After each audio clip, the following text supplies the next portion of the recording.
Di sini sampah, di sana juga sampah, kiri kanan tumpukan sampah.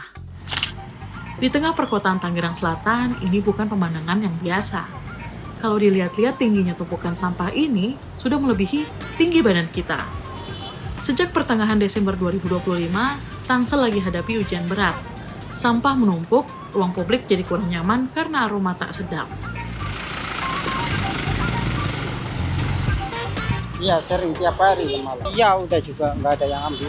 2 bulan yang lalu, jalannya ya karena nggak ada yang lain. Nggak ada yang lain. Iya, yang di Ciputat juga udah nggak Nyari-nyari boleh. juga agak susah nyari tempat Susah, buang sampah. iya. Emang di sini doang sih, makanya orang-orang pada kesini. Buang ke sini. Saking urgentnya masalah ini, Pemkot Tangsel sampai harus pasang status tanggap darurat setidaknya sampai 19 Januari 2026. Kira-kira ada permasalahan apa ya di balik sulitnya mengangkut sampah-sampah ini?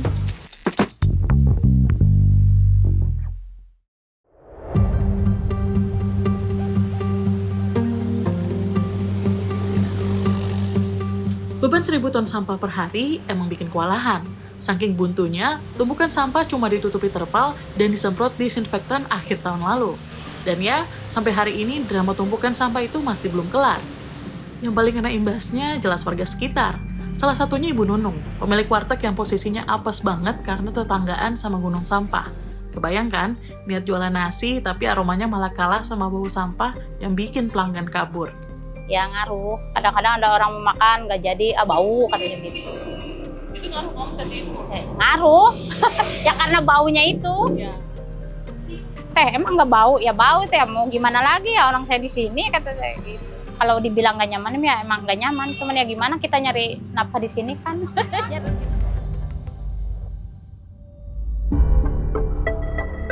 Usut punya usut, akar masalahnya ternyata ada di TPA Cipecang. TPA yang jadi tumpuan satu kota ini sedang ditata ulang, dan imbasnya fatal banget ke ritme pengangkutan. Ya, yang pasti saat ini memang TPA Cipecang menjadi satu-satunya. Ya, harapan seluruh dari warga Tangsel ketika sampah itu akan dibuang. Ya, oleh karenanya ada beberapa pendekatan yang sudah kami lakukan sebetulnya. Salah satunya adalah kerjasama dengan 3 lokasi, ya, Serang, Cilengsi, dan Bogor. Ya. Masalahnya, lokasi TPA sementaranya ini lumayan PR. Otomatis bikin perjalanan truk jadi makan waktu lebih lama. Belum lagi prosesnya yang nggak mulus. Di Serang, warga ramai-ramai memprotes, sehingga pengiriman harus dihentikan. Dan harapan selanjutnya, buang ke Cilengsi. Soal Cilengsi, wali kota pastikan sampah nggak nebeng di TPA Pemda setempat, tapi dikirim khusus ke fasilitas pengolahan milik perusahaan swasta di sana. Oke, itu jadi jurus jangka pendeknya dari Pemkot. Terus buat jangka panjangnya, apa yang bisa dilakuin? Bicara jangka panjang, nah ini tentu ini tidak akan terlepas dari bagaimana pengelolaan kita sampah khususnya dari sisi hulu. Oleh karenanya, TPS 3R yang ada di lingkungan masyarakat ini perlu diaktifkan dan ditingkatkan kembali, termasuk bank sampah. Jangka lebih panjangnya apa? Yaitu penerapan pengelolaan sampah energi listrik. Sebenarnya prinsip 3R, reduce, reuse, and recycle ini bukan barang baru. Undang-Undang Nomor 18 Tahun 2008 jadi landasannya.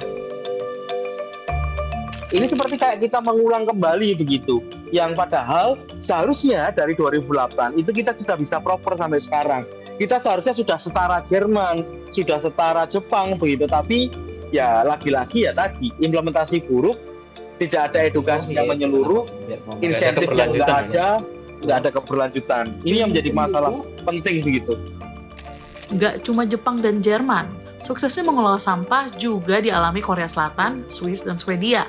Bahkan negara tetangga yang lahannya super sempit pun bisa sukses ngatur sampahnya. Keren kan?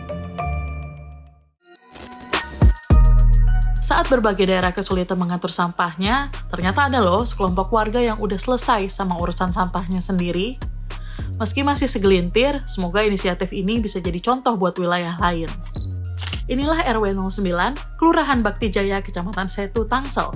Warganya mandiri memilah sampah sendiri di rumah sejak tahun 2018. Jadi masalah sampah di Tangsel nggak bikin mereka pusing. Anorganik jadi tabungan, organik jadi kompos. Hasilnya paket lengkap, lingkungan bersih, bebas masalah sampah, bernilai ekonomi, dan pastinya lebih hijau. Kurang lebih sih sekitar 100-an ya. Jadi sebenarnya sih nilainya nggak seberapa ya, tapi sebenarnya yang lebih penting kan partisipasi kita untuk mengurangi sampah itu sendiri. Jadi kan paling tidak ada sampah yang tidak dibuang ke Cipecang lagi, diolah dari kita. Geser dikit ke Depok, ternyata kesadaran memilah sampah di sana juga sudah berjalan. Salah satunya di Beringin Townhouse sejak 2021. Memang bukan hal mudah untuk mengubah kebiasaan lama warga yang mencampur aduk sampah. Tantangannya kita mengajak orang lain untuk memilah itu sangat-sangat sulit ya. Jadi kita ya harus sabar, terus edukasi. Jadi kami pendekatannya yang paling mudah dulu. Kalau misalnya ada yang bilang cuma bisa organik aja, nggak apa-apa, kami kasih ember kecilnya, organik aja. Nanti yang penting sampah anorganiknya itu tidak basah dan tidak tercampur.